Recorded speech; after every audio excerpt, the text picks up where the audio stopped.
Bung Hatta dan Tan Malaka adalah di antara dua tokoh terbaik Minangkabau yang pernah hadir untuk kita semua. Dua-duanya sama-sama pahlawan ya. Bung Hatta seperti yang kita tahu adalah seorang ko-proklamator, orang yang menemani Bung Karno ketika beliau itu baca teks proklamasi. Dan Tan Malaka adalah seorang patriot yang menghabiskan mayoritas umurnya lari dari kejaran polisi-polisi kolonial. Dua tokoh ini juga sama-sama diakui sebagai sosok pemikir yang berat.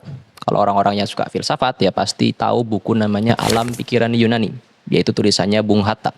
Dan bagi teman-teman semua yang suka nonton videonya Ferry Irwandi juga pasti tahu buku ini. Padilognya Tan Malaka, buku yang lagi lumayan rame lagi dibaca anak-anak karena lagi sering dipromosikan di internet maupun sosial media yang ada. Dan ternyata ya teman-teman, dua tokoh ini itu pernah ketemuan dan ngobrol bareng di Berlin, Jerman. Apa aja topik obrolannya? Nah, tonton video ini sampai akhir, jangan lupa konsentrasi karena topik yang bakal kita bahas bukan topik yang biasa kita temui di tongkrongan sehari-hari kita. Het is mij als leider de delegatie van de Republiek der Verenigde Staten van Indonesië een grote eer en waar genoegen hierbij namens de Republiek der Verenigde Staten van Indonesië de soevereiniteit over Indonesië te aanvaarden op de voet van zo even door de secretaris van Nederlandse ministerraad voorgelezen akte van soevereiniteitsoverdracht. Ik koester de hoop dat de betrekking tussen onze beide landen, welke hierdoor in unieverband op een basis van volkomen vrijheid, gelijkheid en vrijwilligheid zijn komen te staan, zich in een zin zullen ontwikkelen, welke tot welvaart en geluk van onze beide volken leiden. Assalamualaikum teman-teman semua, saya Adnan dan selamat datang kembali di channel saya. Sebelum kita semua bahas ke topik inti pada hari ini, saya mengajak teman-teman semua untuk ngeklik tombol like dan juga tombol subscribe. Karena setelah saya lihat-lihat, antum semua ini rata-rata ya mayoritas pada belum subscribe. Nggak maksa juga, tapi alangkah baiknya diklik aja tombol subscribe-nya, toh kan gratis juga. Pada kesempatan kali ini, kita semua akan ditemani oleh Bung Hatta lewat autobiografinya. Jadi beliau ini bikin sekitar 3 jilid. Ada 3. Dan tepatnya, apa yang bakal kita ceritain pada hari ini, yang kita bahas bersama ada di jilid pertama. Kisah ini bermula ketika tahun 1922. Ketika itu Bung Hatta masih umurnya 20 tahun dan beliau sedang kuliah di Belanda, tepatnya di Erasmus University Rotterdam. Suatu hari beliau ini nerima sepucuk surat dari seseorang yang bernama Darsono. Dan bagi teman-teman yang belum tahu, nama Darsono ini bukan nama orang sembarangan. Beliau adalah wakil ketua PKI pertama, jadi orang terpenting kedua dalam lingkungan komunisme Indonesia. Dalam surat tersebut, Darsono mengajak Bung Hatta untuk berkunjung ke tempatnya di Berlin. Dan dalam surat itu juga Darsono menambahkan satu detil penting, yaitu bahwasanya Tan Malaka juga sedang ada di Berlin. Pada akhirnya, Bung Hatta pun menyambut ajakan Darsono dan datang ke Berlin. Beliau nginep di sana sekitar 5 hari, jadi di sana ada 3 orang ya, Bung Hatta, Darsono, Tan Malaka. Sebagaimana laki-laki pada umumnya ketika ngumpul, mereka membicarakan banyak hal, terutama seputaran keadaan yang ada di Indonesia. Dan satu percakapan yang kemudian dicatat oleh Bung Hatta pada bukunya, yaitu percakapan tentang bagaimana masa depan Tan Malaka. Jadi Bung Hatta ini nanyain ke Tan Malaka, apakah Tan Malaka bakal menetap di Moskow ketika pada saatnya nanti bisa pergi ke sana. Dan perlu teman-teman ketahui ya, Moskow di Rusia atau Uni Soviet ketika itu adalah pusat dari gerakan komunisme sedunia. Di sana ada organisasi namanya Komintern, Komunis Internasional, dan otomatis semua pemimpin komunis di dunia ya itu semuanya mendambakan untuk pergi ke Moskow atau kalau bisa juga menetap di sana. Dan Tan Malaka sebagaimana pemimpin komunisme lainnya itu juga mengatakan bahwa iya, beliau bakal pergi ke Moskow. Tapi, nah ini yang bikin beda nih, beliau tak akan menetap lama di sana. Apa sebabnya Tan Malaka kemudian gak mau lama-lama di Moskow? Karena, kata Tan Malaka, saat itu Rusia sedang dipimpin oleh Joseph Stalin. Dan Tan Malaka itu adalah orang yang sangat anti-Stalin.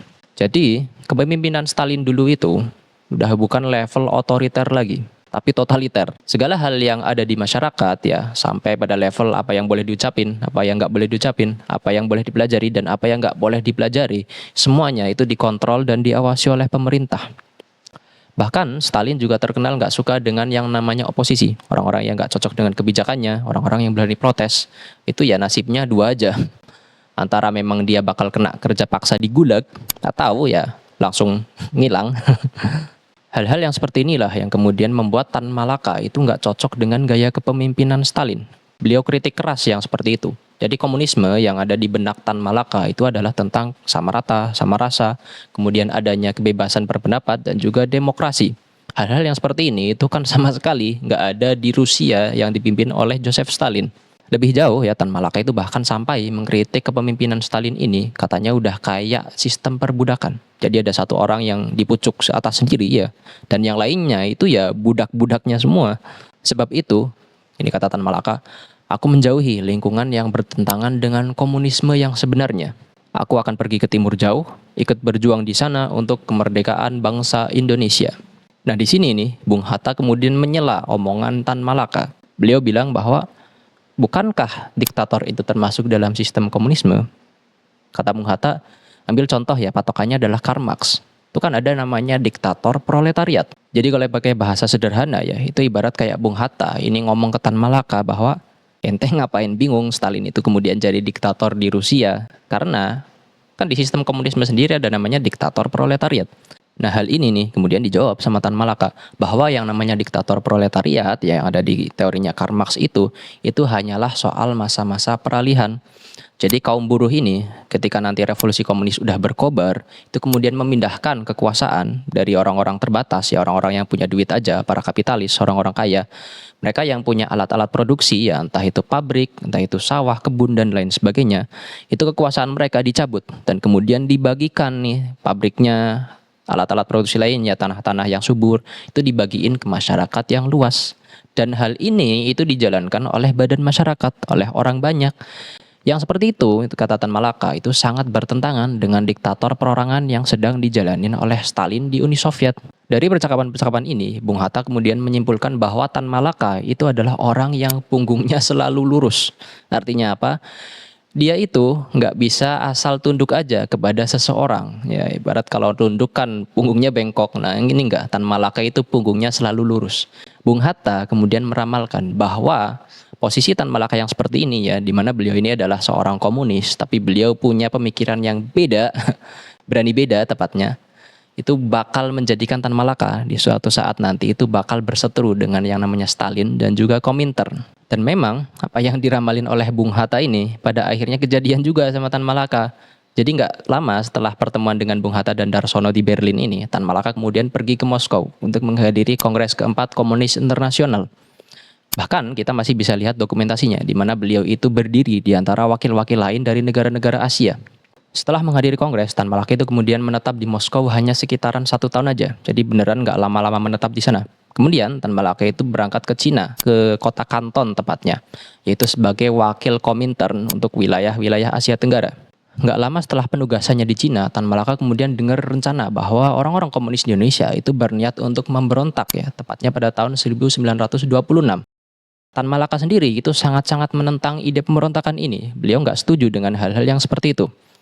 Tapi berhubung Tan Malaka ini nggak bisa masuk ke Indonesia ya, beliau itu kan di-banned sama gubernur jenderal.